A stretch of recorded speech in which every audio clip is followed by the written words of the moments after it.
Greetings! So, if you're here, you've likely heard about the field of VR, virtual reality.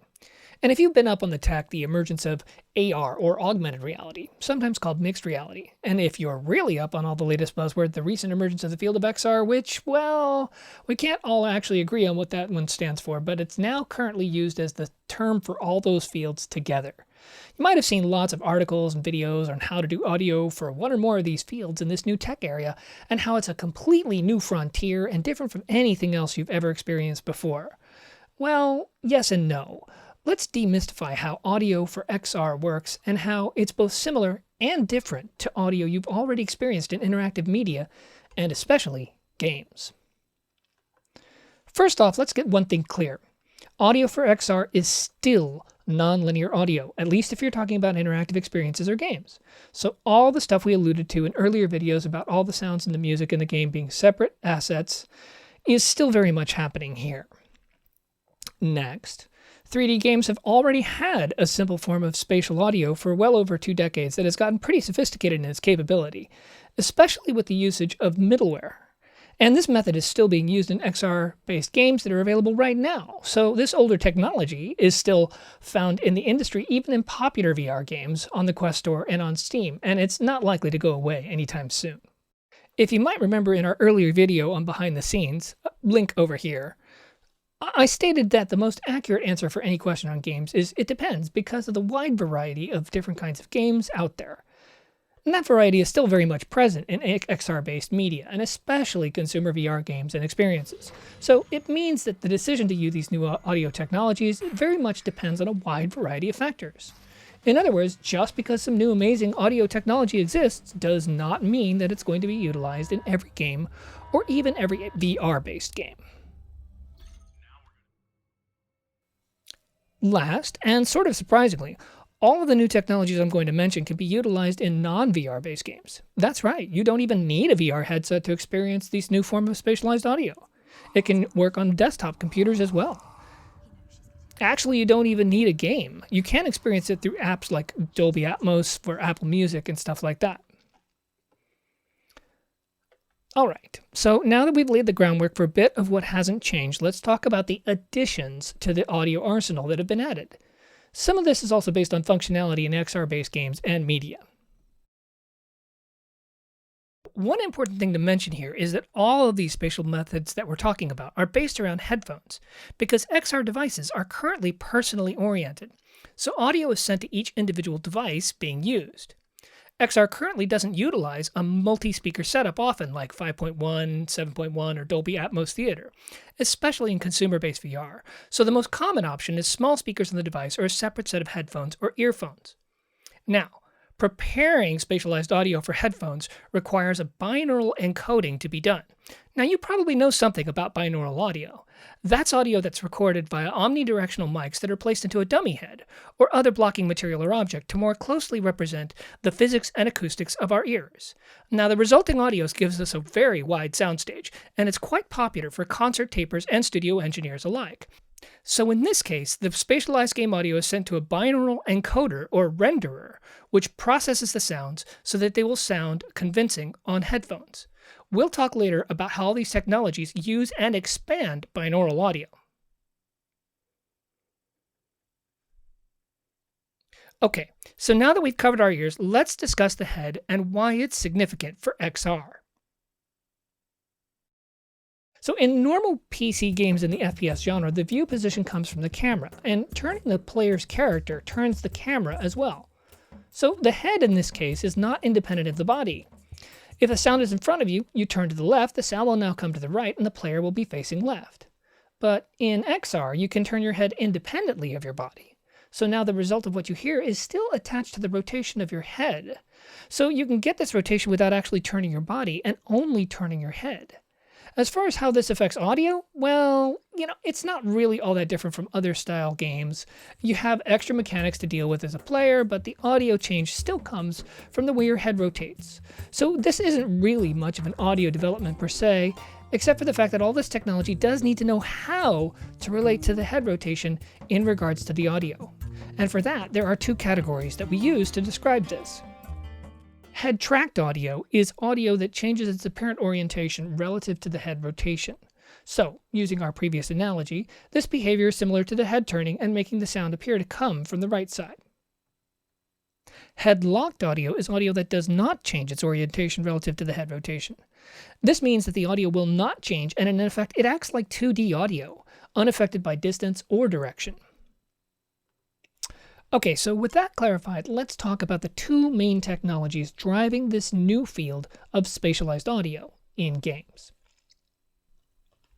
Ambisonic audio is our first stop and is arguably one of the oldest of these technologies. It was originally adapted from a miking technique in music called mid-side or MS. This is where one microphone is set to a cardioid pattern and the other set to a figure 8 or bidirectional pattern.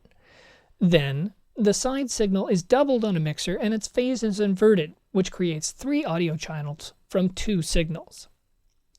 The ambisonic audio pioneers who were live recording engineers took this idea one step further, adding 2 more microphones, which over time led to the development of the sound field microphone with 4 capsules, and then expansion of that technology to encode recorded audio into the format.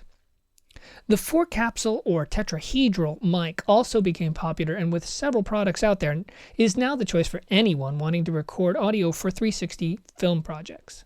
Without going into exhaustive detail, ambisonic audio achieves better soundstage accuracy, especially in regards to accurate depiction of height than standard stereo audio does. The level of detail is governed by the order number, with first-order ambisonic files providing the lowest level and progressing upwards to higher orders, offering greater detail, although at greater computational cost. So as far as the strengths for game audio, in the earliest days of VR, and especially for 360 film currently, ambisonic audio really enjoyed and enjoys a lot of popularity. So ambisonic audio can be head-tracked, which means it can keep track of rotation relative to the audio and adjust accordingly. This makes it perfect for 360 film or for audio in which the player's head position does not change. More on that in a little bit. Non-local ambiences can also benefit from ambisonic audio by creating subtle shifts as you turn your head. And music can also benefit by offering a larger soundstage for your musical parts to live in. Now, here are the weaknesses. Unfortunately, the Achilles heel of ambisonic audio is its position relative to the player. Only head rotation is tracked, which means that if an object in the game is playing an ambisonic file from a sound source, moving further away or closer to it will make no difference to the sound. Only your rotation of your head affects it.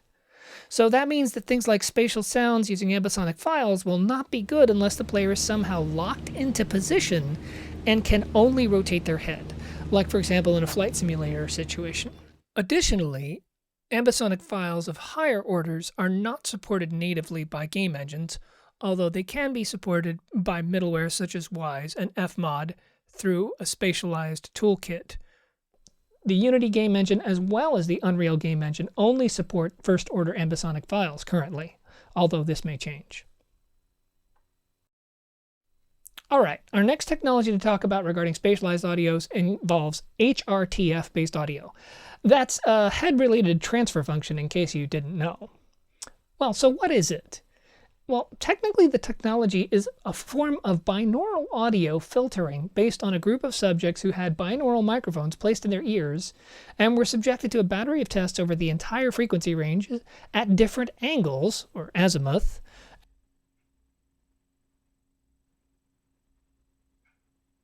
and at different heights, or elevation.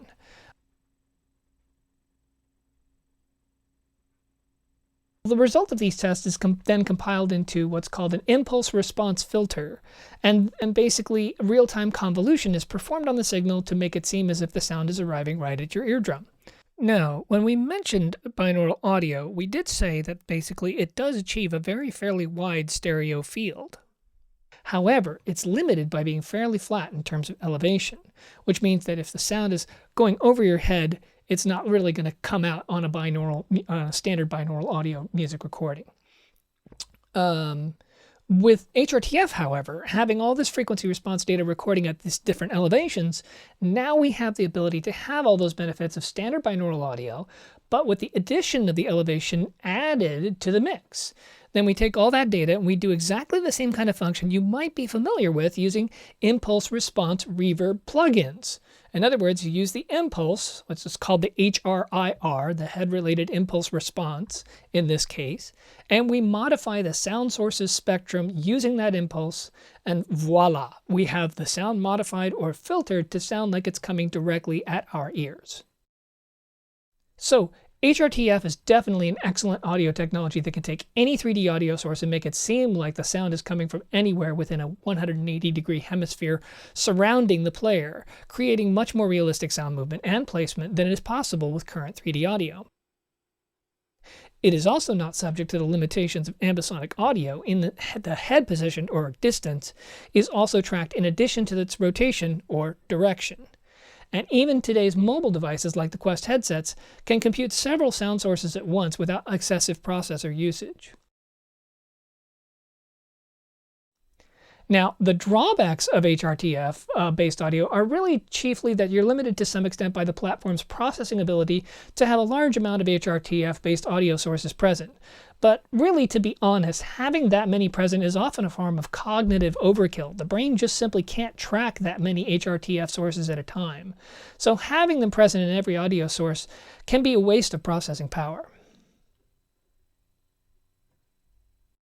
So the next thing to talk about with regards to a sort of a drawback on HRTF is that while it's very good at sounds that are higher than you, basically, it's not very good at sounds that are lower than you. And this is partially due to the fact that the test data was mainly done on people who were like sitting down in chairs and that sort of stuff. And they didn't really play sounds down below them as well. But in general, that's also a harder thing acoustically in terms of just psychoacoustically in order to reproduce accurately. And so far, it hasn't really been terribly successful. But that's a very sort of minor drawback to that particular thing.